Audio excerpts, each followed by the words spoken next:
मोदी जी को तीसरी बार प्रधानमंत्री बनाना है या नहीं बनाना है?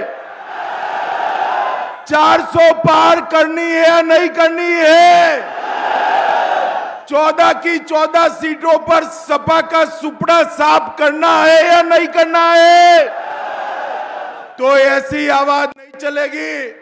आवाज मेरी बैठ गई है, आपकी कहां बैठी है? मेरे साथ दोनों हाथ उठाइए, सभी लोग अंत तक उठाए हाथ। विजय के विश्वास की मुट्ठी भींचे और प्रचंड आवाज से बोलिए, भारत माता की, भारत माता की। आज भाई अब ज्यादा बोल नहीं पाएंगे, आवाज बैठ गई, थोड़ा कम बजाना। आज जाट बेल्ट में इतनी बड़ी संख्या में आए हुए भारतीय जनता पार्टी और लोकदल के सभी समर्थक भाइयों बहनों माताओं को प्रणाम कर कर मेरी बात की शुरुआत करता हूं। सबसे पहले मैं इस भूमि पर आया हूं जिस भूमि से चौधरी चरण सिंह ने किसानों के लिए, देश भर के किसानों के लिए अपनी आवाज बुलंद की थी। चौधरी चरण सिंह को स्मरणांजलि देकर मेरी बात की मैं शुरुआत करना चाहता हूं। यहां के महान स्वतंत्रता सेनानी सुंदरलाल जी, हरदयाल जी, बिशंबर लाल जी, शांति नारायण जी को भी याद कर कर मेरी बात की शुरुआत करना चाहता हूं। भाइयों और बहनों, ये जो चुनाव है, ये चुनाव मोदी जी को तीसरी बार प्रधानमंत्री बनाने का चुनाव है। मुझे बताओ, मोदी जी को हम तीसरी बार प्रधानमंत्री बनाना चाहते हैं या नहीं चाहते? जोर से बोलो, चाहते हैं या नहीं चाहते? मोदी जी ने गरीबों के उत्थान के लिए, किसानों के उत्थान के लिए ढेर सारे काम किए।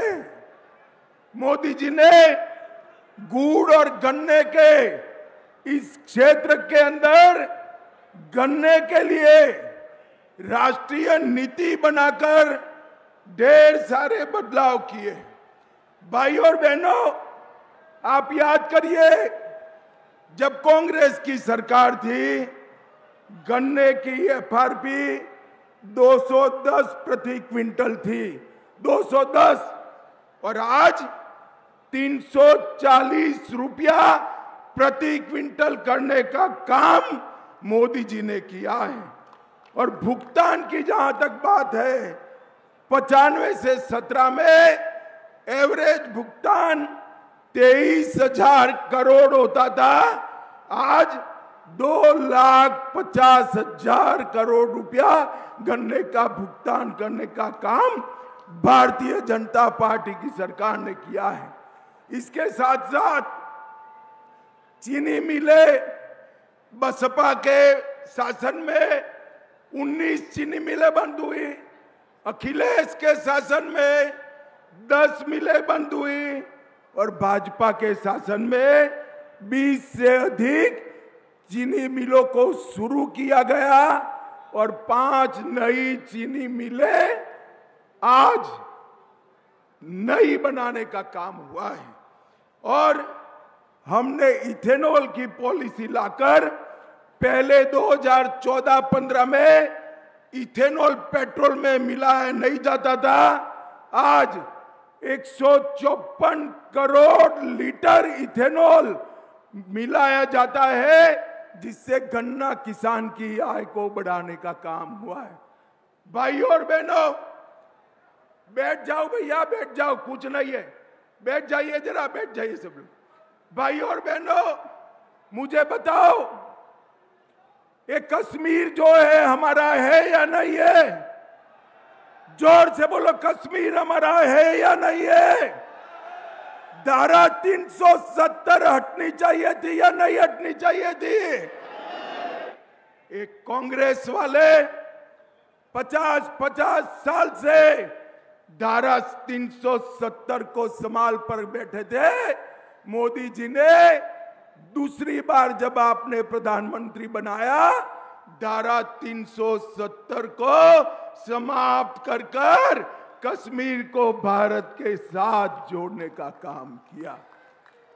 भाई और बहनों, नरेंद्र मोदी जी ने कश्मीर में से आतंकवाद को समाप्त करने का काम किया है।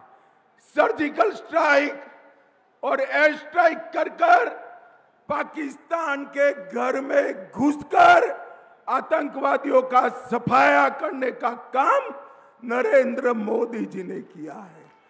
भाई और बहनों, ये जो गठबंधन गठबंधन है, अखिलेश यादव जी की पार्टी, कांग्रेस पार्टी, ये कभी नहीं चाहते थे अयोध्या में राम मंदिर बने।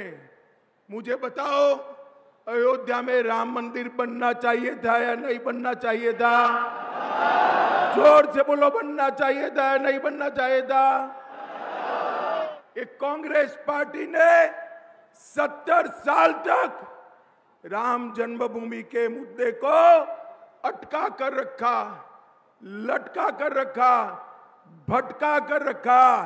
मोदी जी ने केस भी जीता, भूमि पूजन भी किया और 22 जनवरी को रामलला की प्राण प्रतिष्ठा भी कर दी है। मोदी जी ने देश को सुरक्षित किया है। मोदी जी ने देश को समृद्ध किया है। मोदी जी ने एमएसपी पर आजादी के बाद सबसे ज्यादा खरीदी करने का काम नरेंद्र मोदी जी ने किया है।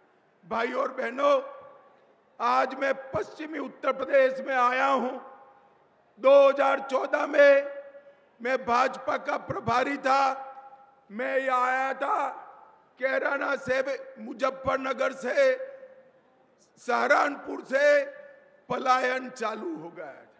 यहां पर कोई सुरक्षित नहीं था। आपने 2017 में भाजपा की सरकार बनाई।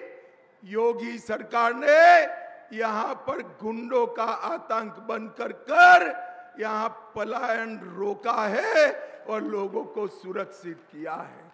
और इसके साथ साथ अब निर्दोष नागरिकों की जगह अब उत्तर प्रदेश से गुंडे पलायन करने लगे हैं। इस प्रकार की स्थिति उत्तर प्रदेश में बनाने का काम भारतीय जनता पार्टी की योगी आदित्यनाथ की सरकार ने किया है। भाई और बहनों, ये चुनाव में जो घमंडिया गठबंधन इकट्ठा हुआ है, 12 लाख करोड़ के घपले, घोटाले, भ्रष्टाचार करने वाले लोग इकट्ठा हुए।